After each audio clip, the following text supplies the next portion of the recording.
তোর ব্রত কথা। যা শ্রবণে হয় বিপদ খণ্ডন।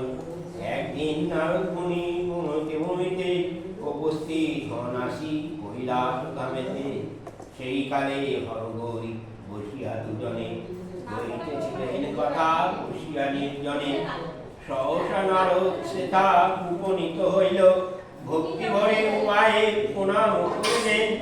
আসিয়া শঙ্কর কবে নারদের কয়, অসময়ে কেন ঋষি এসো, কেন ঋষি এসো শ্বেতার গহবস্ত বিস্তারিত কিবা তব কাজ, কোন প্রয়োজনে হেতা তুই কর ঋষি।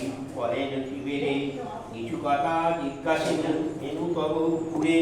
প্রত্যেক প্রত্যেক নারী রয়ে খুব দুঃখে, কি উপায় বল প্রভু তারা থাকে সুখে। বিপদে পড়িয়া তারা করিছে রোদন, নিরূপে হইবে তার বিপদ ভঞ্জন।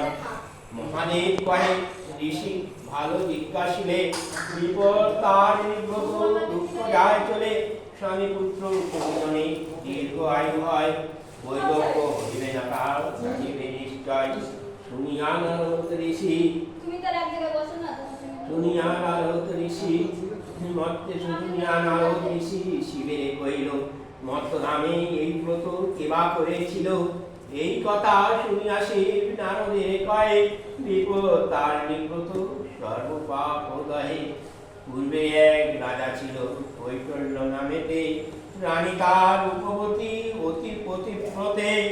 লক্ষ্মী স্বরূপিণী বলি পূজা নারায়ণ, স্বামীর সঙ্গে তার হইল মিলন। গোমাংস দেখিতে সাত রানীর হইল, মুচি রানী রানী তবে কইতে লাগিল। একদা গোপনে ডাকি রানী করে কয়, গোমাংস কিরূপ তা দেখিবে আমায়। চমরানী বলে মাগো কি কথা কইলে, শুলে দিবে মোর রাজা এ কথা শুনিলে। রানী বলে ভয় নাই তার কারণ, জানিবে না মহারাজ এই বিবরণ।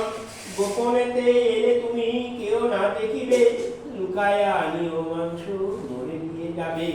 শুনিছে চমরানী গেল নিজের ভবনে, গোপনে গোমাংস লয়ে আসিল তখন। রাজরানী মাংস লয়ে আপন ভবনে, ভয়েতে লুকিয়া রাখে অতীব গোপনে। এক ভৃত্য দেখি তাহার মৃত্যু ফিরে বলে, ক্রোধ ভরে রাজা এলো রানীর মহলে। রাজ চক্ষু করি রাজা নারীরে জিজ্ঞাসিল, সত্য কথা বলো তুমি আমার সকাশে। যদি মিথ্যা কথা তুমি আমারে বলিবে, কাটিব তোমার মুন্ডু নিশ্চয়ই জানিবে। ধর্ম কাজে তুমি মোর হও চির সাথী, শেষ কালে হইল তবে এমন হুকুম।